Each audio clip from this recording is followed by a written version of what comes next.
हमेशा बड़ा माना, वो मुझे छोटा नहीं मानती अपने परिवार का। उनको ये घटना छोटी लगी, शायद अगर मैं मर भी जाता शायद उनको इसमें कोई शायद बुरा नहीं लगता, मुझे उनसे कोई दुख नहीं। मेरे लोग मेरे साथ हैं, ये बहुत, और वो समझ रहे हैं कि जो उनके लिए मरने को तैयार है, जिसकी जो जान पे जिसकी बनाई है, वो हमारा अपना है। मेरे लोग मेरे साथ खड़े होंगे, मैं ट्राई करता हूँ। लगभग सभी दलों के लोग आपसे मिलने आए हैं, कैसा देखते हैं, क्या नहीं, मैं उनका भाजपा के भी विधायक आए हैं। मैं कह रहा हूँ बस सबका धन्यवाद करता हूँ, मगर ये है मैं ये प्रयास करूंगा कि भविष्य में ऐसा किसी के साथ ना, इसलिए लॉ एंड ऑर्डर की कानून व्यवस्था अच्छी होनी चाहिए, मुख्यमंत्री उस पर ध्यान देना चाहिए। बात चंद्रशेखर की नहीं है, बात इस प्रदेश में हो रही हजारों बहनों के साथ जो अस्मतें लूट रही है, हर महीने रेप हत्याएं हो रही हैं, लोगों की जान जा रही है, सब उन पर वो करता है। तो वो मुख्यमंत्री पद में बैठे हैं, अगर वो इसको संभाल नहीं पा रहे हैं तो क्या फायदा, फिर उनको इस्तीफा दे देना चाहिए। फिलहाल आप ठीक है, डिस्चार्ज किया जा रहा है? ठीक। आपके कार्यकर्ताओं ने आज जो है जगह जगह ज्ञापन दिया है, सहारनपुर में दिया, अगली रणनीति क्या रहेगी? किस हिसाब से? कोई रणनीति नहीं, पार्टी के सीनियर लीडर जो तय करेंगे, हम लोग उस पर काम करेंगे। और दूसरा, मेरे पीठ में जहाँ गोली लगी है वहाँ ड्रेसिंग जारी है। ठीक है, पहले से आराम है, बस एक जलन और घाव है, जख्म वो तो है ही, सांस लेने में दिक्कत थी, बीपी जो है फ्लक्चुएट हो रहा था, फ्लक्चुएट अप डाउन हो रहा था, वो ठीक है पहले से। ठीक है, चलो।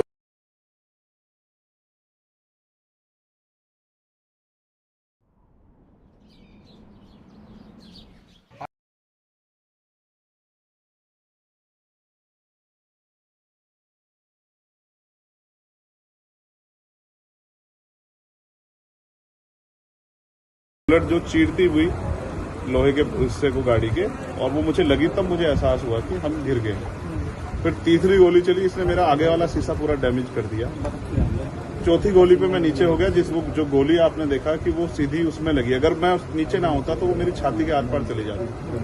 फिर वो गाड़ी 10 मीटर आगे जाके रुक जाती है, वो 2 हवा में फायर करते हैं जैसा मैंने देखा, और फिर उन्होंने फिर हमारी गाड़ी फायर किया। वो गाड़ी के वो फायर जो है गाड़ी के नंबर प्लेट पे लगी। मेरा ये मानना है, उनको ऐसा लगा होगा कि हमने जो काम करने आए थे वो कर दिया, अब ये मर गया, शायद जैसा पहले कई घटना में हो, फिर वो शायद सरेंडर करने के मूड में थे। लेकिन जैसे ही मनीष ने गाड़ी को मेरे कहे से यू टर्न लिया, उनको समझ आया कि ये जिंदा है, तब वो वहां से भागे। हमने पुलिस को बताया कि ये गाड़ी का नंबर है, फिर उन्होंने उसको इंक्वायरी किया। पुलिस के अच्छे अधिकारी यहाँ हैं, उम्मीद है वो अच्छा काम भी करेंगे। लेकिन ये स्पष्ट हुआ कि अपराधियों में कोई डर है नहीं। कितने लोग थे? 3 लोग। 2 लोग असले से हमला कर रहे थे, एक व्यक्ति गाड़ी चला रहा है। चंद्रशेखर जी, कोई थ्रेट कॉल आया हो आपको इससे पहले, कोई धमकी?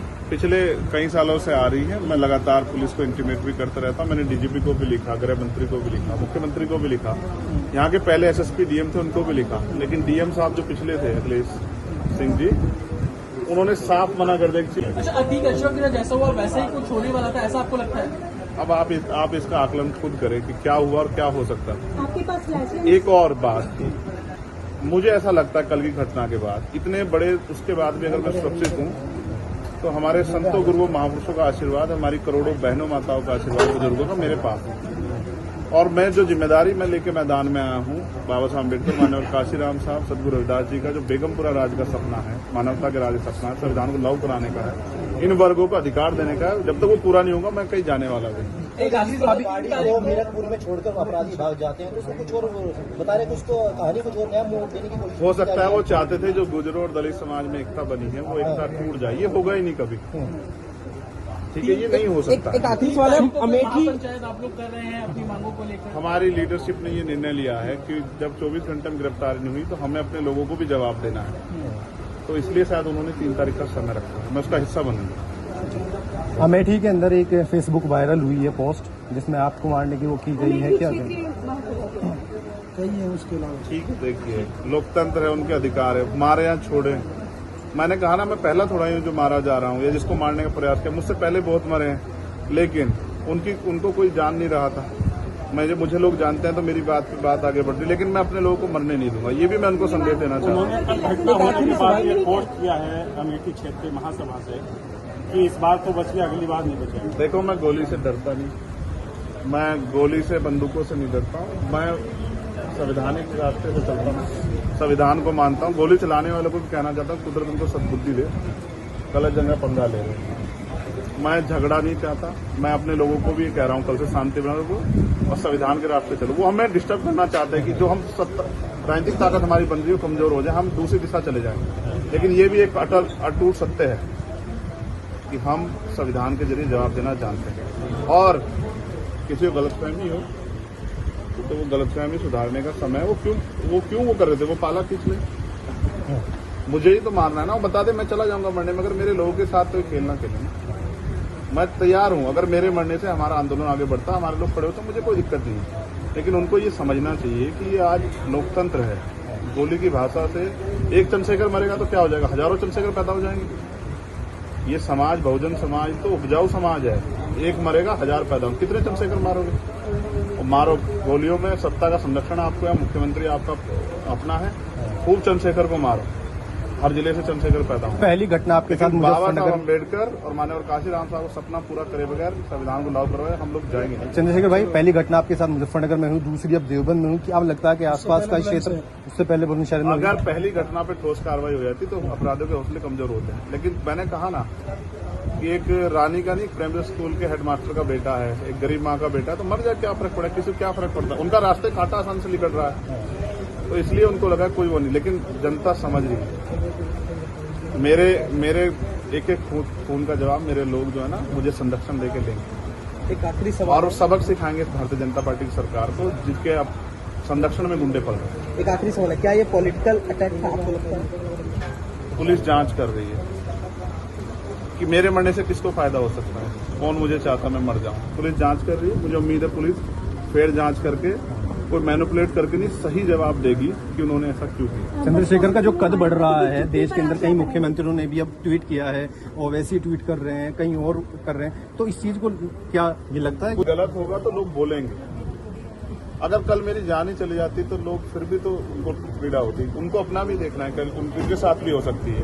ये लाइन ही विचारधारा ही गलत है कि गोली से वो करो, और ये बीजेपी की भाषा है, गोली मारो सालों को, ये वही उसी वो उपजाऊ हो रही है। देखिए बहन जी से मेरी कोई नाराजगी नहीं, मैंने उनको हमेशा बड़ा माना, वो मुझे छोटा नहीं मानती अपने परिवार का।